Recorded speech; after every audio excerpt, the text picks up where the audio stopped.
Is Monk Rowe for the Hamilton College Jazz Archive. I'm in Rochester, New York, talking to Dave Rivello, band leader, composer, arranger. Does that just about cover it? Conductor and educator, Conductor and educator. Okay. Well, thanks for taking some time today. And as the camera's kind of catching, I'm seeing sketches all over the room. And I'm really glad to see real paper, to be honest with you, in this day and age. Yeah, it's part of the process for me, and so the computer has its things, and in many ways it's made life easier as a composer and arranger. But for me, I still am. I have to work on paper, and so I write all of my scores longhand. I do all my sketching and my full scores longhand, and then put it into the computer to make parts for the musicians. And I'm still on the quest of the best pencils that I could find, and the paper you see, the King brand, this is all King brand manuscript paper, and it was used by Bob Brookmeyer, my hero, and Gil Evans, and Al Cohn, and everybody on the East Coast at least, all used King brand paper. And so I had a connection with the company that was still making King brand paper, and they, because of technology and computers, they're no longer producing it. So basically, I bought up everything that I could possibly get, and I have it stashed all over my house. Is that right? Don't come rob me. Gee, So I hopefully have a lifetime supply of this particular yellow, custom-milled King brand paper. I had not heard about that. I mean, I used to do the paper scores too, but I didn't know King was the King was the prescribed king, name. sort King of. was the king. What does the putting of pencil on paper do for you that the computer doesn't? A couple things, and Stravinsky said it much better than I could, but the tactile sense of the hand and touching the paper, and so the mind's ear is connected with the arm and the pencil and making the motion. And in the computer, there's the mouse, but we don't really, you're not making a mark on the paper.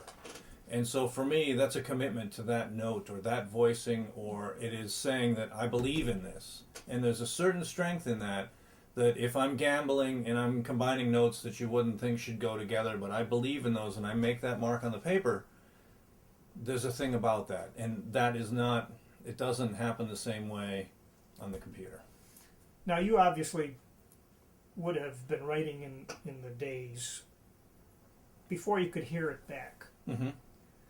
And there's something about that moment, you know, you're in front of the band, just written this thing, and you think it's going to work.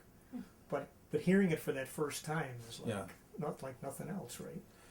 It is like nothing else in the world. That's exactly right. And I don't really, even though the technology exists, I don't really depend on the computer to play back for me. I still trust my own sense, and I still get that feeling. Mm-hmm. So I might use the computer to play back to check something, but as far as putting in the entire piece and hearing it play back and, oh, I did good, yay, and then take it to the band, no, it's still that experience for me, that bringing it to the band and hearing it for the first time live with them playing the notes that I put on the paper, and it's still that experience. And nothing touches that in the entire world, is that experience of the first hearing of something that you've created. I like your setup. It's almost like you're a draftsman here.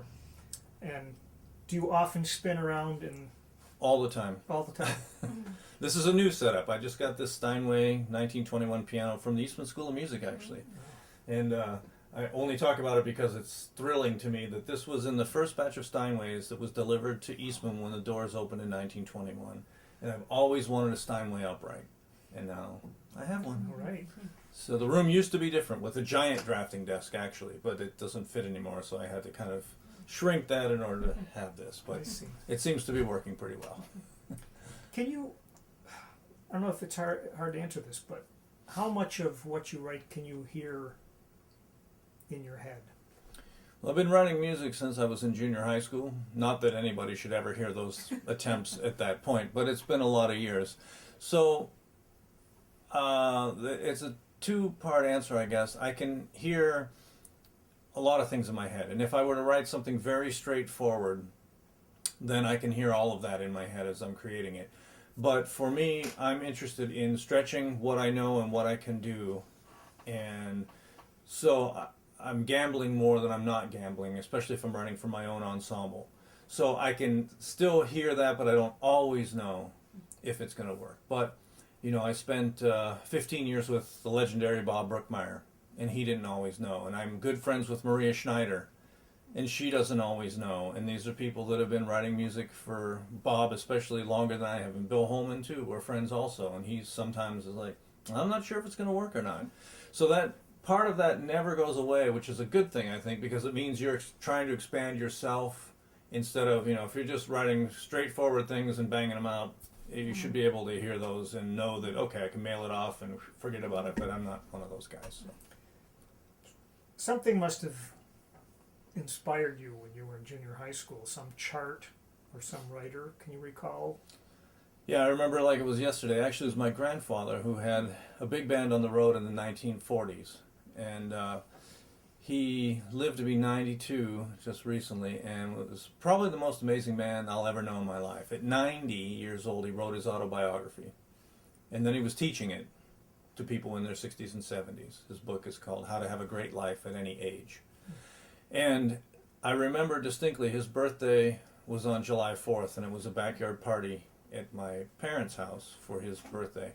And I asked him something about a particular song that I had heard, and he took a paper plate and he flipped it upside down, and he drew 5 lines for the staff and a treble clef, and he wrote out the first few measures just out of his head.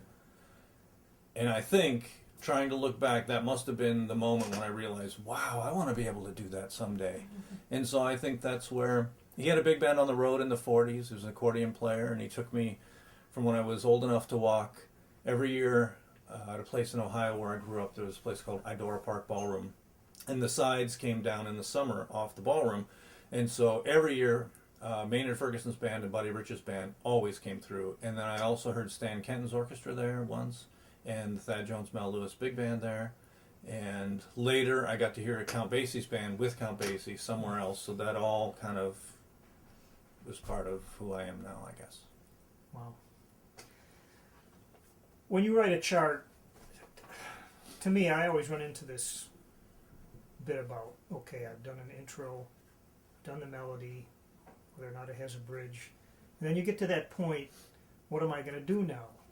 And I think Maria Schneider, she said this to me, and I think it came from Bob Brookmeyer, and he said, wait as long as you can before giving in to a soloist. Yeah. Does that sound like something he would say? That's a Brookmeyer thing for sure. Yeah. When nothing else can happen, that's when the first solo should happen. So you should do everything you can until then. Yeah, that's from Brookmeyer for sure. So what are those things that you should be trying to do before you go there? What I think about is continuing to develop whatever material is going on before I turn it over to a soloist. And so whether that's a melodic idea, or if then, oh, well, I did this, so it was kind of a straightforward thing, so maybe I'll do some counterpoint that's an inversion or a retrograded version of what the main material was.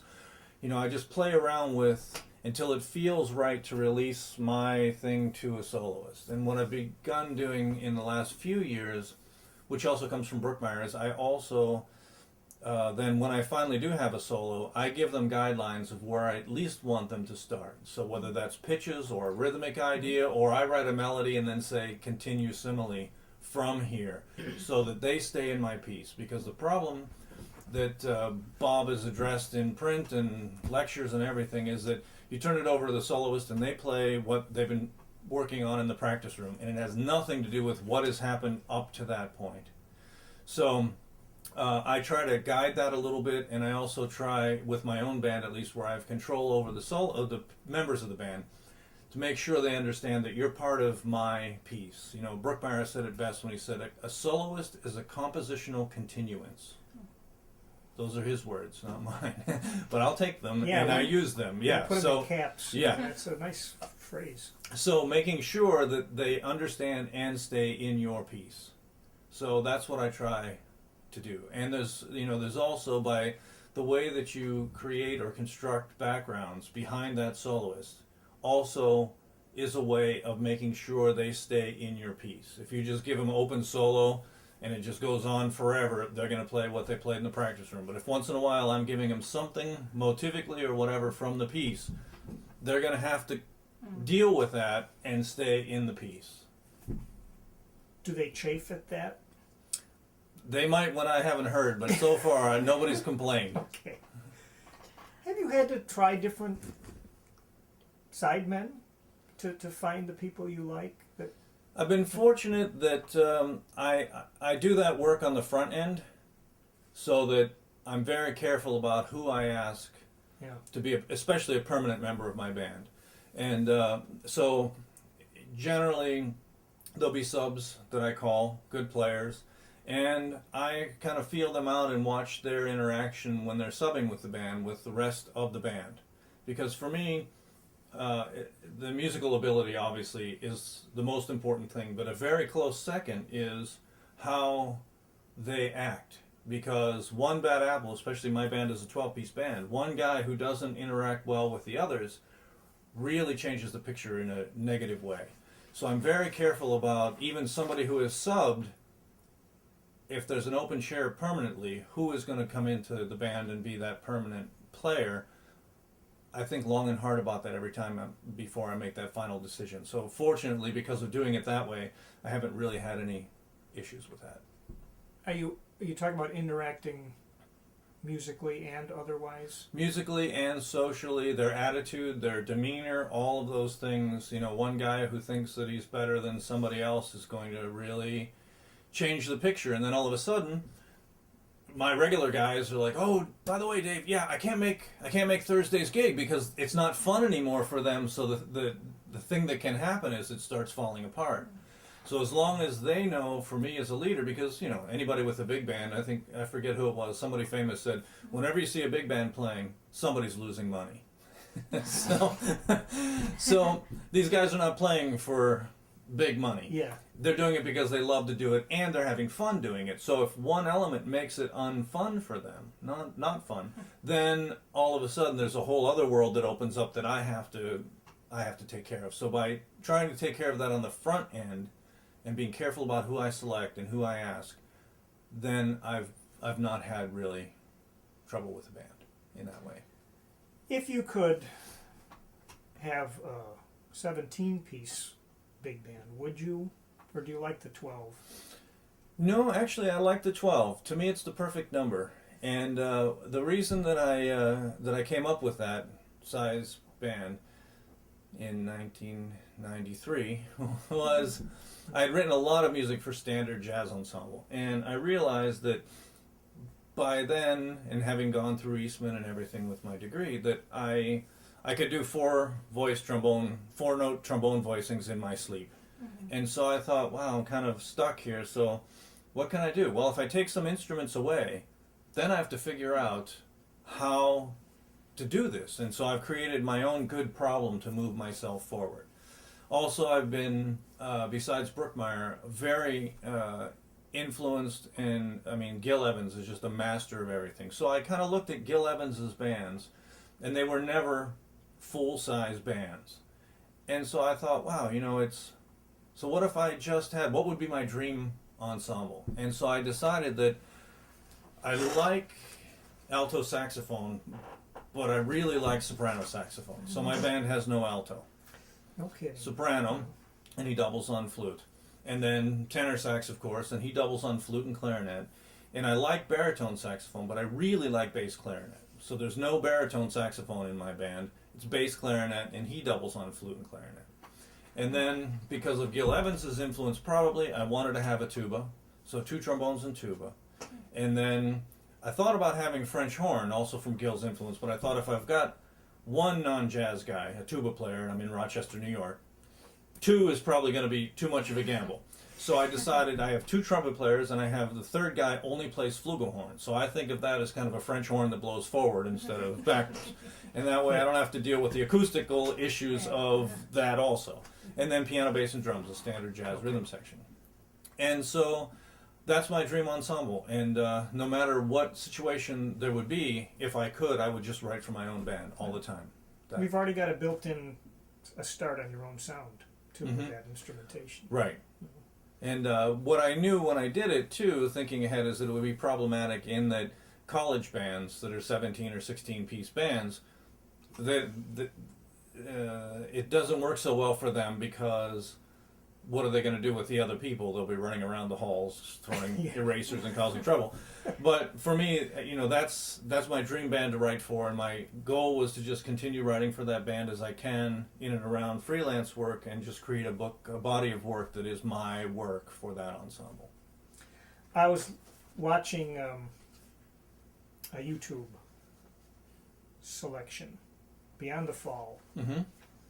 I wondered if there's parts in the piece that don't necessarily have chord symbols that can be assigned to these 4 measures or whatever. You beyond thinking that way?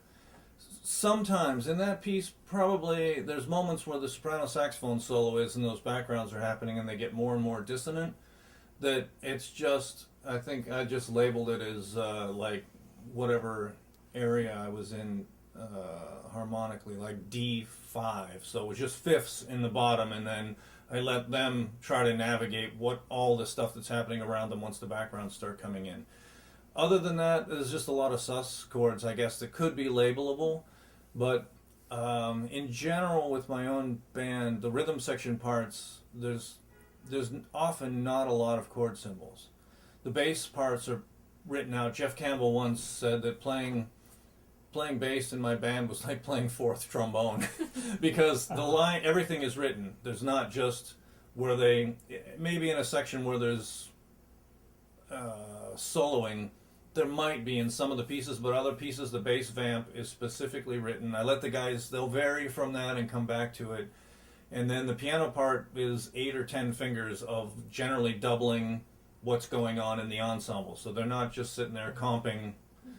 So generally there's not too much chord symbol stuff in many of my pieces. Wow. I like the idea of using the piano to double parts too. I mean, definitely gives you a different tone that not that many people employ it that way. No, it's true. And with 12 pieces, I've also then got support under there. If I need that, I can use the piano to also help. If it's a large voicing, that piano will help support underneath, or I can have them support the trumpets or wherever it is. But I noticed that Bob Brookmeyer often had, always in his own band, had a pianist and a synthesizer. And one or the other of them, or both, were doubling different parts of the ensemble, and he got a certain sound by doing that. And Maria Schneider also, oftentimes, she'll double the upper voices of, if they're woodwinds or the trumpet, she'll have that covered in the piano. So her parts are a lot more notated than, say, Thad Jones, where it was just the harmonic information, just the chords, and pianist was left on their own kind of to figure out where to play, where not to play. And so it's a different way of approaching the rhythm section, but I think about it that as a composer, I have a lot of rights, sounds like a strong word, but I have the right to control the rhythm section and choose what I want them to do, rather than just kind of letting that be their choice. Sometimes I want it to be their choice, because I want to know what they're going to do there, because that inspires me, but sometimes I want to be sure of exactly what's going to happen, and that's when I notate what I want there to be there. Let's talk about writing for school bands. What's the key to writing for like a middle school band for you?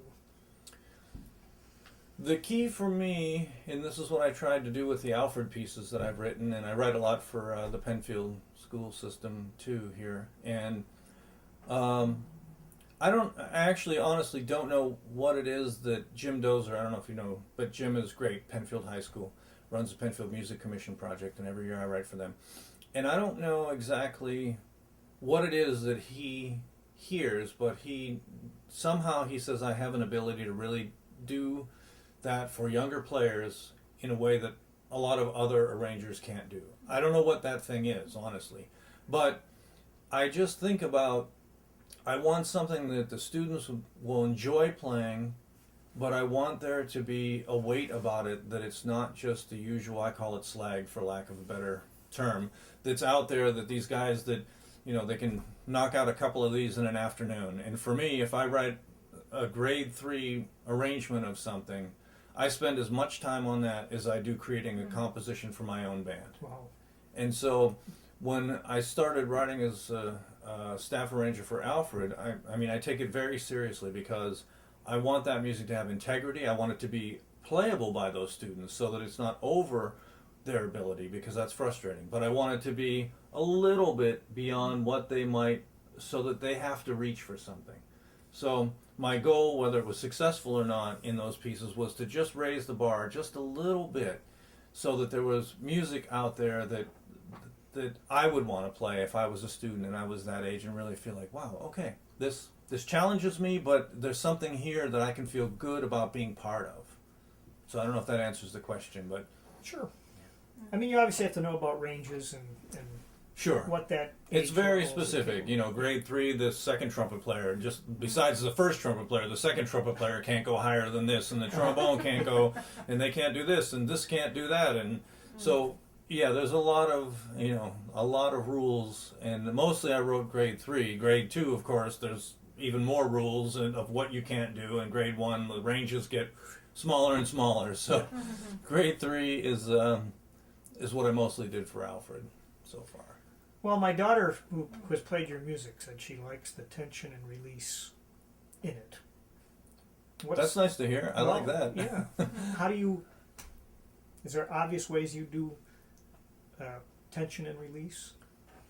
I don't know if there's obvious ways. I guess, still in a world where, there's a lot of, it can be sometimes bad to follow your ear, because, everything is theoretical and everybody wants to talk about, oh, did you see that this is this and this, and you took this from here? And we seem to live in a time where there's plenty of people who want to look at the nuts and bolts of things and kind of lose the overall musical, what does it do to you and what do you feel from this? And so, but I still use my ear, and I guess the only answer I know is that my ear tells me where the tension and release should happen after spending all of these years kind of absorbing the history of this music and hopefully moving it in some way forward. That's a good answer. In fact, you lead me to a question about analyzing things to death, and this one article I read recently have been sort of obsessing about. It's a 5+ page article in the latest Jazz Ed magazine about playing, if you have D minor 7 to B flat 7, and the possibilities. And this article goes on and on and on for 5 pages, and there's a matrix and a whole schematic.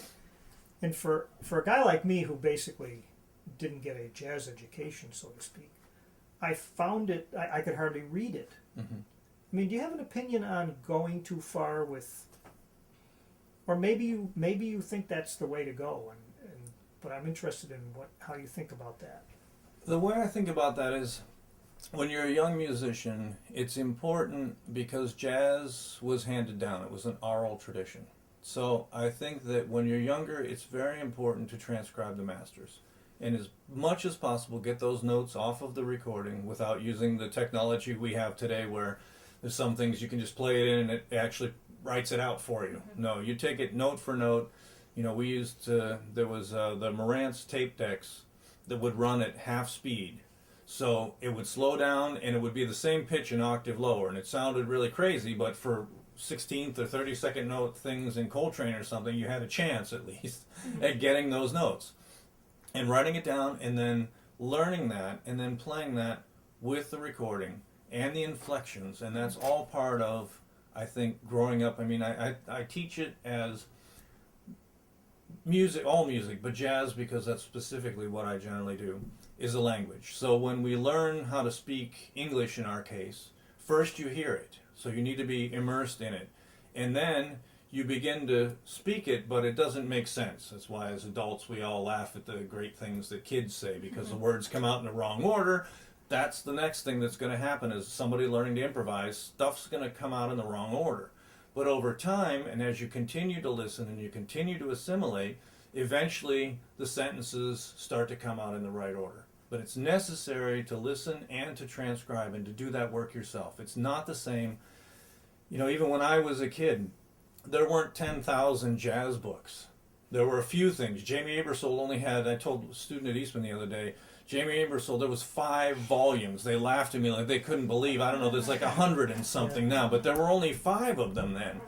And that was the new thing. And now, you can buy a book of, okay, buy the book of Clifford Brown solos, and I sit there with the trumpet, and I just play the Clifford Brown solo. Okay, I got that. You don't have that. You have that when you listen to Clifford Brown play that, and you struggle for every one of those notes, and you listen back, and you listen. Now it's easier with a CD player. You had to move the needle back every time, like you couldn't get that. And you're scratching the record, but you're trying to get that. But you fought for it, and when you fought for it, that was yours then. And that's missing completely, I believe, from most of our society today. That takes a lot of commitment from a student who can go the easy route. Yeah, it's true. And but if it's that important, it's that important. And I say, I know I've kind of lost where your question was, but we'll get back there, if I remember. But for me too, I tell people that, I could play an example, I guess. Let's see if I can make one up.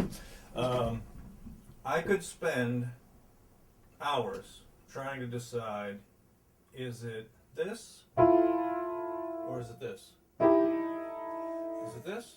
Let me play it a little better, or this? Oh, I'm sure it's this one. Oh, wait a minute. No, I think it's this one now. And then I can do that for hours trying to decide which of these sounds, that specific. And then I'll go to bed and I'll wake up the next day thinking, I know it, it's this one. And then, no, I think it's that one. Hours just trying to decide between something so simple it's going to go by in such a moment of time that nobody listening is ever going to know. It could be either one. But for me, it makes a difference which one it is.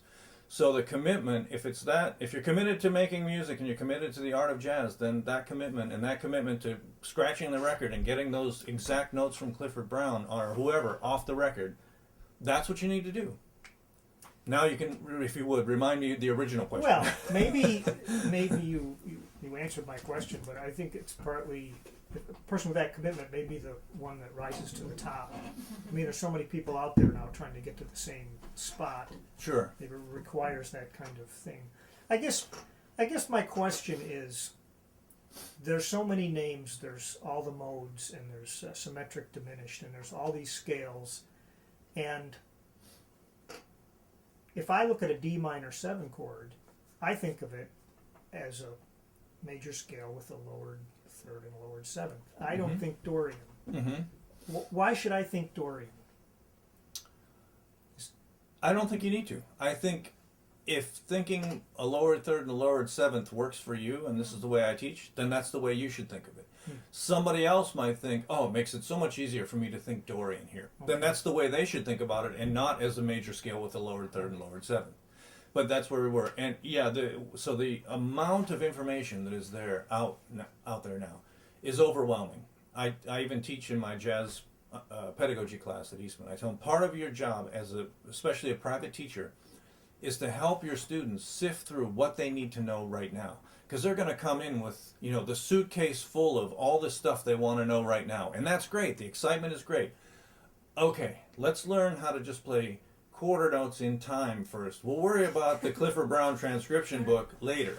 But they want to, and so figuring out, when I had finished my master's at Eastman and I studied with Rayburn Wright, and it was fantastic, and I had my first lesson with Brookmeyer. And he said, wow, all of this is good. Here's what we're going to do. The first exercise is, he calls it the white note exercise. You use from middle C to the C above that. No chromatic notes, that's all you got. And in the left hand, harmony is just C sus. Write pages and pages of music with that.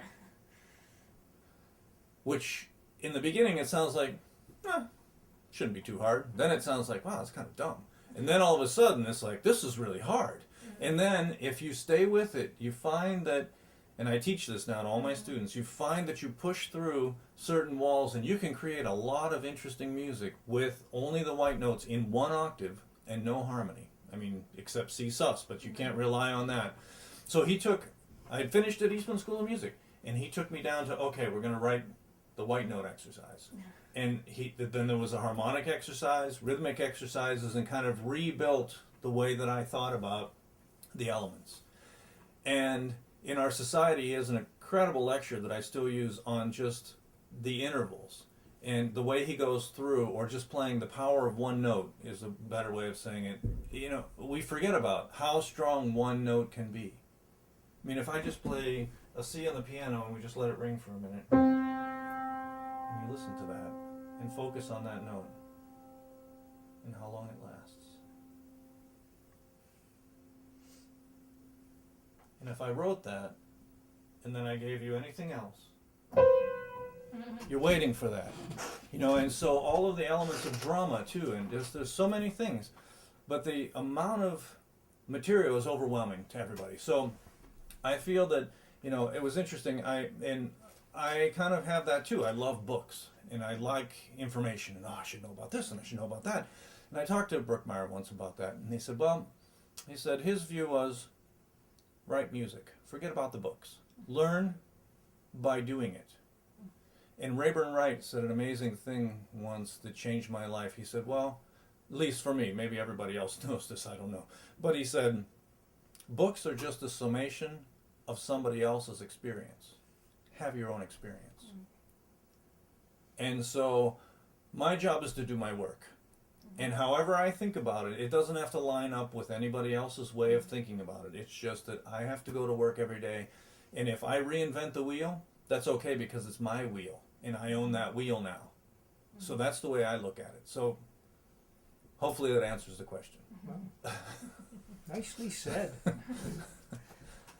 Was there something different you learned from each of your, like Brookmeyer and Bill Holman? And did you seek these people out for a specific reason?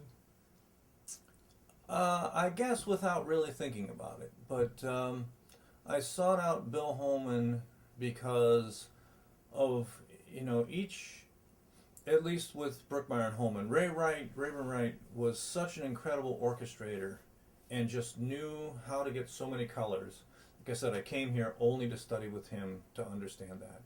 With Holman, with the early recording, or not early recordings, but the recordings when Bill wrote for the Kenton Band, where it was very linear, and then every once in a while you'd get a chord that would just like, oh, finally, and then it would go back to being linear. And so he had a whole different approach from just the thickened line things that we were used to in shout choruses. He would just weave these lines, and it was very much more counterpoint oriented.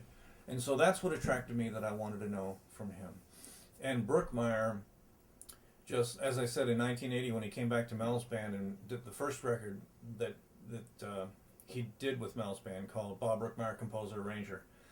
And that was after 10 years of Bob not writing and being in California and lots of things. And there was a student at Youngstown State, I was there then, and he said, you have to go to a Record Oasis or whatever it was called in the little mall there, and you have to get this record, Bob Brookmeyer with the Mel Lewis Band. And so I went, I bought the record, and I came home, and I put it on, and I put the needle down, and I think the first track is Ding Dong Ding, first tune. And in like 10 seconds, it was like, wow.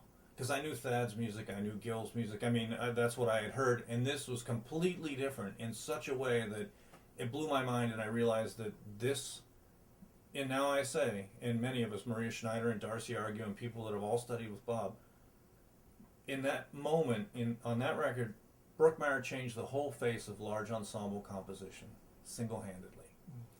And so when I heard that I thought, wow, you know, I was just a little kid from Ohio, and I thought, oh man, it would be so amazing if someday I get to meet Bob Brookmeyer.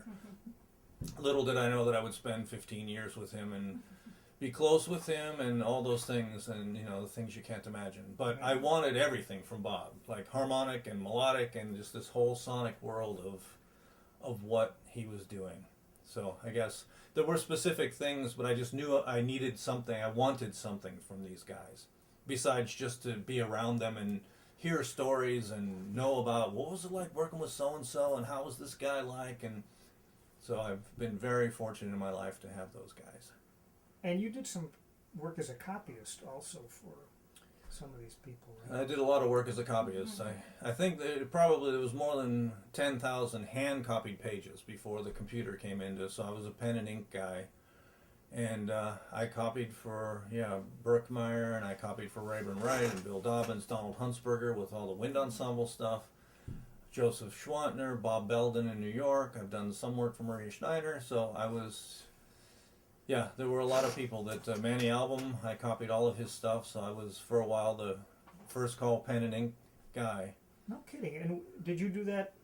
Where'd you do that? Here. Oh, they would send you the... It's, yeah, and Brookmeyer, that's how I actually got to know Bob, was he was writing a 4-movement suite for Clark Terry's 70th birthday.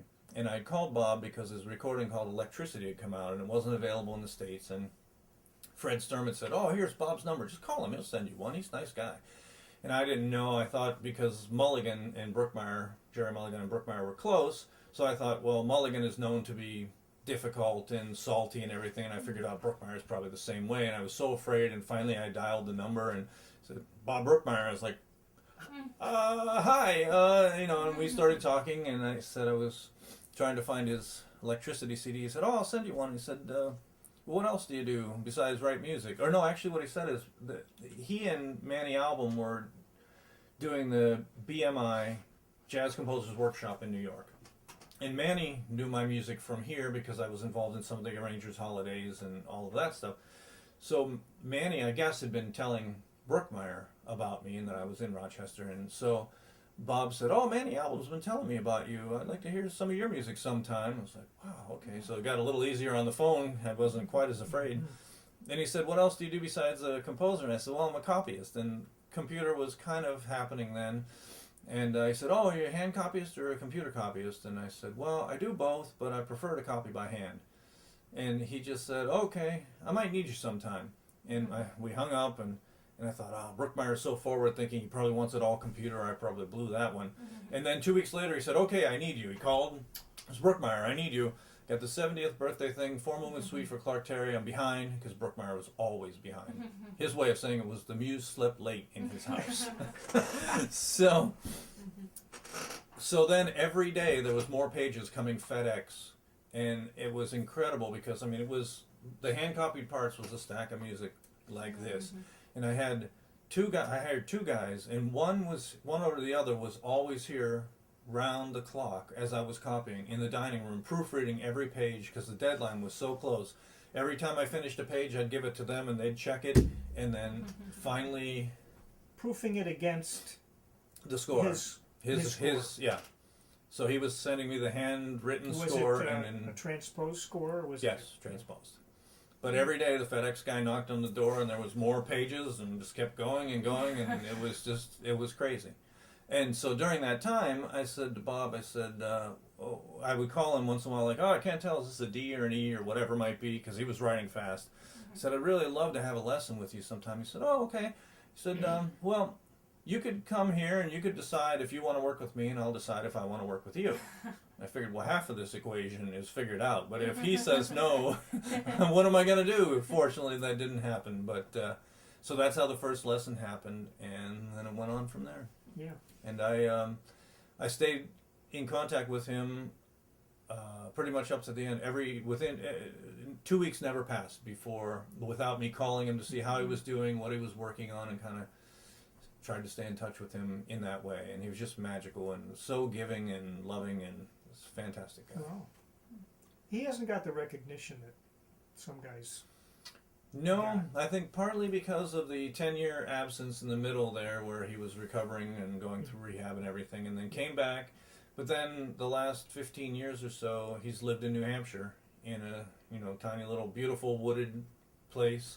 But I think because he was kind of off the scene, he wasn't in New York, he wasn't in Europe, a lot of people kind of just forgot about him. But, right before he died, his newest record came out with a singer and his band in Germany. And it's just absolutely fantastic. So all the way up to the end, he was still doing great work. Wow. And so it's a pretty magical thing. Yeah. Something to be really thankful for, that you got to be with these people. Oh, yeah. I say I pinch myself, not only with my own band, but all these things that I've been able to have in my life. I pinch myself every day. I'm the luckiest guy in the world. Oh. Yeah. Okay, so some band director calls you up and say, I've got some money to spend, and I would like you to do an arrangement on tie a yellow ribbon around the old oak tree. what do you say to that person? So let me give you the number of it. You know, my general question is, Sure. when do you turn down? When do you try to suggest something? Or it depends. You know, I mean, it depends on a lot of factors. Actually, it depends on if I'm interested in the project. Like even a tune like that, I might think, that might be interesting to see what would happen with that. And then it would also depend on how much leeway do I have. Do you want it? If you want it to sound like the record and the trumpets are going to play, I'm not the guy for that. But if it can be sort of, so the first thing is I ask questions. What exactly kind of thing are you looking for on Tie a Yellow Ribbon? And then what other pieces has your band played? And if they're things that I know, okay, so I've kind of got an idea of the level of the band. And if I'm not sure, generally also I'll say, well, can you send me a recording of some of the things like from a previous concert of the kind of the current bands you have? And then I ask questions about how strong is your trumpet section, what's a comfortable lead trumpet note, and all these things. And then I kind of get the idea of what they can do, and you know what if they're just looking for something really straightforward. I've done that before, and so I might be likely to recommend a student who is kind of coming up and needs a little, you know, that they could use the experience. I may say, you know what, I have a guy that I think would be really better for you for this. Then, and it also depends on how busy I am and how much I've got lined up that I'm into the future. Sometimes it's nothing, and sometimes it's a lot. sometimes you're like Bob Brookmeyer, way behind. Sometimes. In fact, there was a great moment with Brookmeyer that I said, Bob, I don't know, it's, you know, I'm trying to get this thing done. It's supposed to be done by this date, and I'm really behind. And he said, you can thank me, because that came with the lessons. Yeah. So, yeah, so it just depends on the whole situation. It's a difficult question to answer kind of in the abstract. Right. But if I'm not going to do it, I make sure that I give them somebody that I trust that will do what it is they're looking to do. Do you have a fee structure that you can that you can call up and say, well, here's what I would like for this kind of work? Not specifically. The way that I've always kind of done it is, most of the time if I get called, it's not really blind calls. It's somebody that either I was in school with or maybe played in my band or somebody that I know. And so the way that I've always worked that is I do the best I can to find out what their budget is. And if it's really small and not really possible for me to do that, then I'm honest about that. Or but instead of just naming a number, I try to find out from them, like, and if it's a project I really want to do, I'll still do those for free. Like, you know, we want this thing, and you can do whatever you want, and it's a monster band, or it's a pro band, and I'm really interested in, wow, I can just, like, I've always wanted to do that tune. Okay, so then that doesn't have anything to do with money, or, I mean, money's nice, but if it's something that is more of a commercial thing, then it depends on if I know them, and, you know, then maybe they'll bring me in as a guest artist on top of that, and maybe they'll buy some of my other pieces, so it kind of together makes a package that, like, okay, this works. Yeah. So it doesn't really answer the question, but I've never really had a specific, like, this is what I charge, or, you know, I hang up on you. Yeah, that's ridiculous. All right, you've insulted me. Can you explain is there a reason or rhyme to your music on your piano at the moment? No. There is, sort of. It's, but they don't all fit together. These are just, each one is in some way some other piece that might someday come into existing. So this is something that just happened one night, and it's not really that good yet, but it could be something. And this and the things here, I'm now in the process of trying to come up with a piece for Peter Erskine with the Eastman New Jazz Ensemble that'll be premiered in May. And so the process of the struggling process, that's what this is. And all of this, where there's no peace yet. But And this is part of some piece that may exist someday that's got a lot of stuff on there. And some of this is part of something maybe. And here's some chords that I figured out that I like. And these are some voicings that I stole from Jim McNeely over here that I might use someday. And this here is part of a new piece for my band that's still sitting because I've been busy teaching, but that's in progress. So yeah, and then there's sketches and pieces of things all in here that are waiting someday to become something or not. Do you ever solve composing problems when you don't expect that you would? Like taking a walk or being away from the piano? Often. For me, that, you know, I've always been like, there's guys, and I have often wished that I could do this, but there's guys that they have 4 or 5 pieces going at once, and they come to work in their studio or wherever each day, and they decide which one they're going to work on. For me, that works for them, and they like that because it's a variety. For me, it doesn't really work. I'm best when I'm working on one piece at once because I'm submersed in that, and it's a 24-hour thing then. When I'm sleeping, I know that my brain is, and I'll wake up some days, and like, I know what that is now. And not the problem that I showed earlier, but I'll actually wake up and know what it is. And, you know, the old joke about, you know, having great ideas in the shower. I have solved plenty of things in the shower. Walks are good. But being away from the piano often has solved a lot of musical compositional problems or decisions for me, yes. Okay. You ever have trouble finding titles? All the time. And I keep lists of things that seem good. And that helps sometimes, and sometimes it's pretty hysterical when you go back to that list and like, really? I thought that was going to be a good title? But it's always, there's a book that I have somewhere called All We Need Is a Title.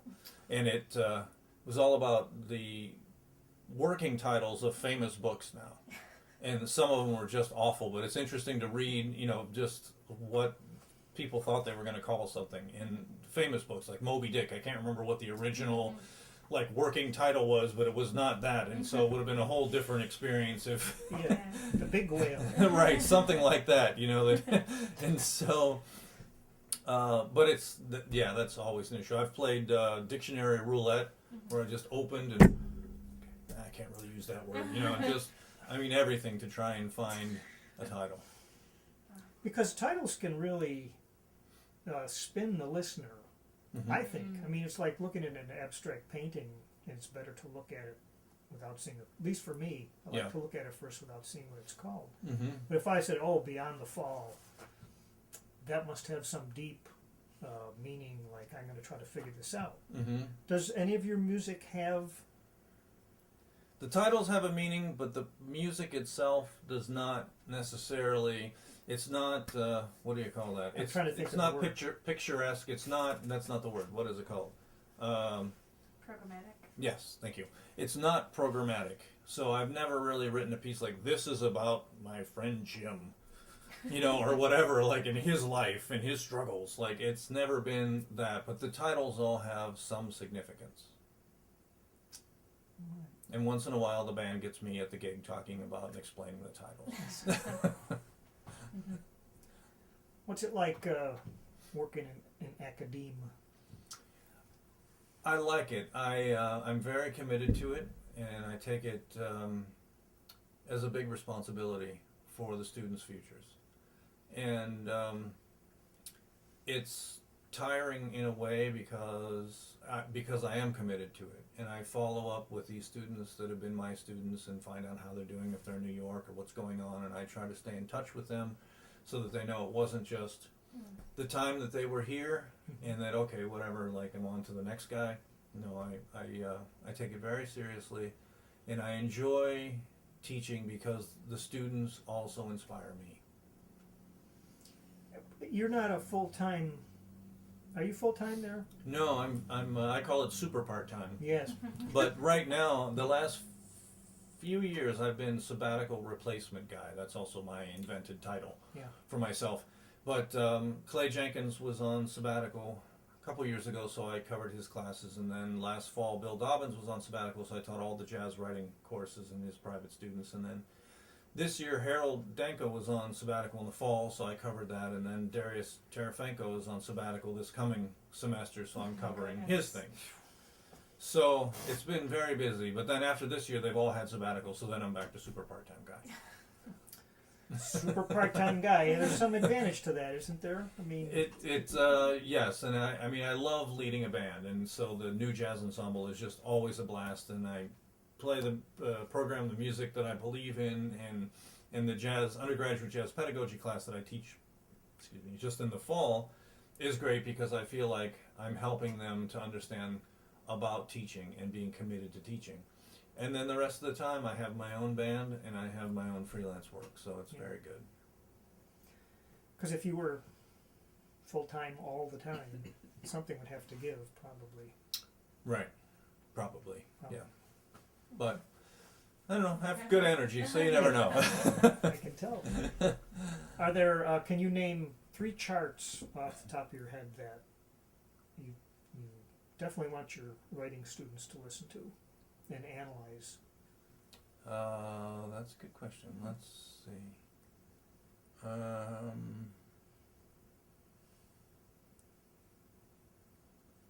Hang Gliding by Maria Schneider would be one, which is one of her masterpieces, I think. And probably anything by Gil Evans. I mean, you can't go wrong there. And then I have so many favorites of Brookmeyer's, so I guess something of Bob's. I could be more specific if I really was prepared to think about it. But I would say those, but Hang Gliding by Maria Schneider for sure, and then Gil Evans and Bob Brookmeyer. I think if you really dig into those, you'd have quite a bit of fuel to go into your future for a while. Okay. What about something classic, Shiny Stockings or those kinds of things? Is that a different... I can't finish the question really, but...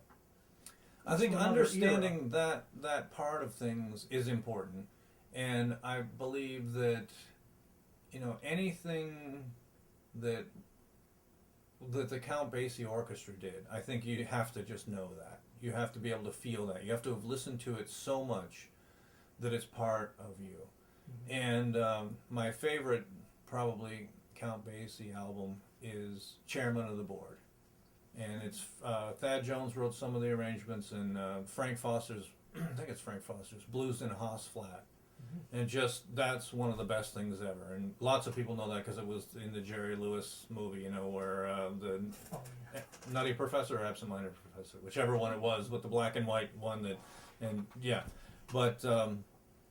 But I think, you know, even a guy that was as progressive as Bob Brookmeyer was, the biggest thrill in his life that he talked about was he played once with Basie's band.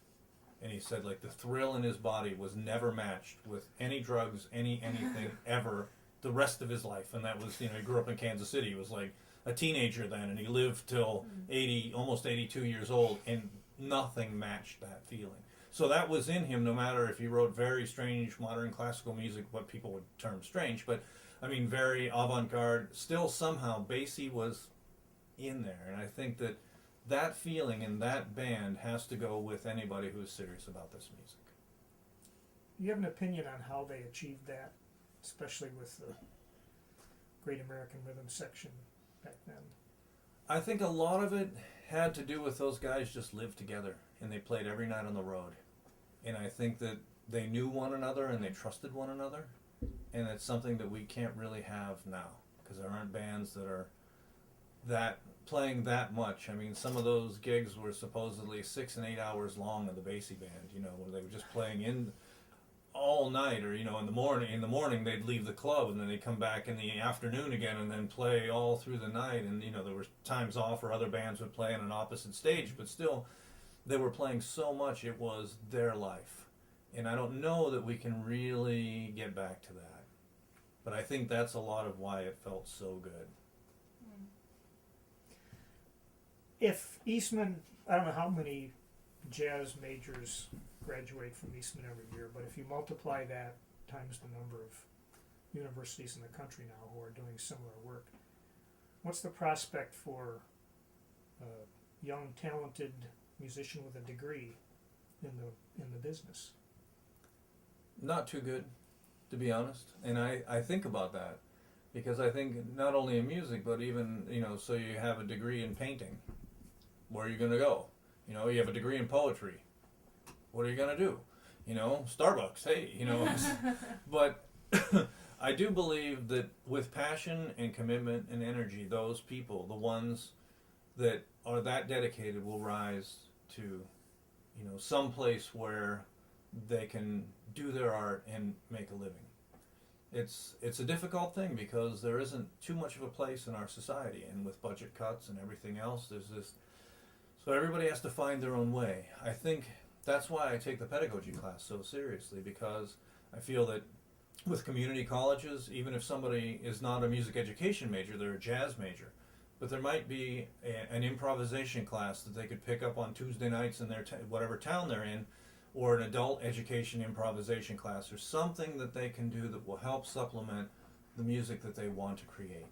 So finding ways, that's why I'm happy that Eastman has the arts leadership program, and so a lot of that seems to be teaching musicians how to create their own gigs, how to get people to show up to those gigs, and so basically entrepreneurial skills, because I think that's what's necessary today. It's not just the way it was where, okay, so I play good and I get hired by Woody Herman's band and I'm good for a while, and eventually maybe I get tired of that, so I'll play with somebody else for a while, and then, I'll get a job teaching college in the town that I settle in. We don't have any of that anymore. So finding ways, creative ways, I think it's necessary now for musicians to find creative ways to make a living and still stay true to their art. Well said. Is there pop music these days that you like?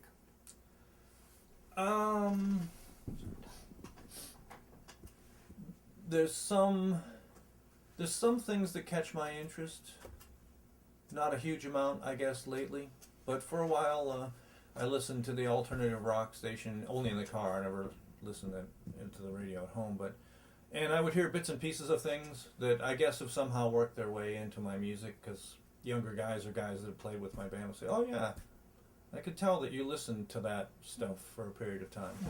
So lately I haven't been, only because I've been busy writing, and generally when I'm writing I don't really listen to anything, even things that I know or jazz things, but my rule in teaching has always been, because I also teach in the Eastman High School summer jazz camp, and students occasionally will say, "Oh, did you ever hear, DJ something or other thing?" And like, yeah, I might have missed that one. But if they're passionate and excited about it, my rule has always been, I'm willing to listen to anything once, but I reserve the right to not like it, and I reserve the right to never want to hear it again. But what it does is it doesn't put the student off and say, "Oh no, that's garbage," or stop listening to that. Okay, we'll bring it in, we'll listen to it, and you tell me what about it excites you or what you like about it, and let's talk about it. So sometimes I would hear newer things that way. But I'm not opposed to it. I'm open to influence anywhere that it can come from. So if it's good music, it's good music. Duke Ellington said there's only two kinds of music: good music and bad music. So I try to live by that also. If you could go back in a time machine, any spots in the history of jazz that you wish you could descend into? Guess with my world, I would wish that I could have been there in 1966, I think it was, the Village Vanguard, the first night of the Thad Jones-Mel Lewis Band. I would wish that at some point I could have, which I never had the chance to do, just been in the room, even if it was the electric band of Gil Evans at Sweet Basil, but just to have experienced what it felt like to be in the room, the same room that Gil Evans was in. And non-jazz, but I wish I could have seen the premiere of The Rite of Spring. Because for me, that's still the most incredible piece of music maybe ever written, all music included. The Rite of Spring for me that's the thing. It is mind-boggling. Yeah, that it came out of wherever it came out of Stravinsky, but there's not really a clear connection that I found of like, oh, well, he took some of this and he moved it that much further. It was like, again, a whole new, like, wow, a whole new world. And he wrote it in some little tiny room with no heat in Switzerland or something. Maybe that's why it sounds like It it. could be. He was just wanting to be warm. That's why he was pounding on the piano, those chords that are in the strings. Do you write for strings? I do. I just did a big project last summer for John Nugent, and the strings from the RPO and harp and jazz rhythm section, all on jazz standards. And so John played that during the Jazz Festival, and it was my first conducting with a baton experience in Eastman Theater and 2,000 people. And it's supposed to start running on PBS one of these days. They filmed it to be broadcast. And so that, and anytime I get the chance to write for studio orchestra, like I'd mentioned Jim Dozer, and every year he puts together a studio orchestra, and it's an amazing high school studio orchestra. So every year I get to write for strings in the studio orchestra for him. So whenever I get the chance to write for strings, it's one of my favorite things to do. So. You have any questions, Elena? You have goals for 5, 10 years from now? One general one every day when I wake up is that I want to write a better piece of music than I wrote the last one. So if I can just keep doing that the rest of my life and writing a little bit better of a piece than the one before, that would be enough. But I also have been working on putting a 12-piece band of mine together in New York City, because it's cost prohibitive for me to take my band from here, there, but I would like to see what the reaction would be for the music that I've created for my band to be performed there. So my thought is, a lot of guys who have played in my band here that were regular members now live in New York City, so it kind of makes sense to put together a band there, and then I just travel with the music. And so that's definitely in progress, and so that's one of the things coming up. Hoping in May to record the second CD of my band. I've got more than enough music to make the next recording. And I'm working on, I did 20 hours of interview with Bob Brookmeyer on the compositional process, and I asked the questions and he answered, and I recorded all that. And it's typed up and needs to be edited now, but eventually, hopefully in the next year or so, again, that'll be a book available on Bob Brookmeyer in Conversation is the working title. Well, good for, that's a worthy, noble project. I'm excited about it, that the world will be able to know some of the amazing things in the way that he thought about creating music that nobody talks about. Nobody talks about it the same way. And so the world will be able to get that. Yeah.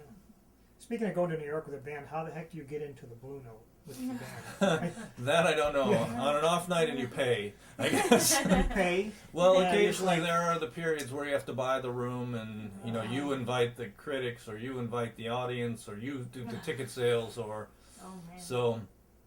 There, the Blue Note, I don't know. I think you have to be a Chick Corea or somebody to even get. Maybe he has to pay. No, I'm kidding. But there's plenty of other places that people are paying attention to. So we'll see what happens with that. But that's definitely on the front burner. So. Nice. Anything you want to add yourself here?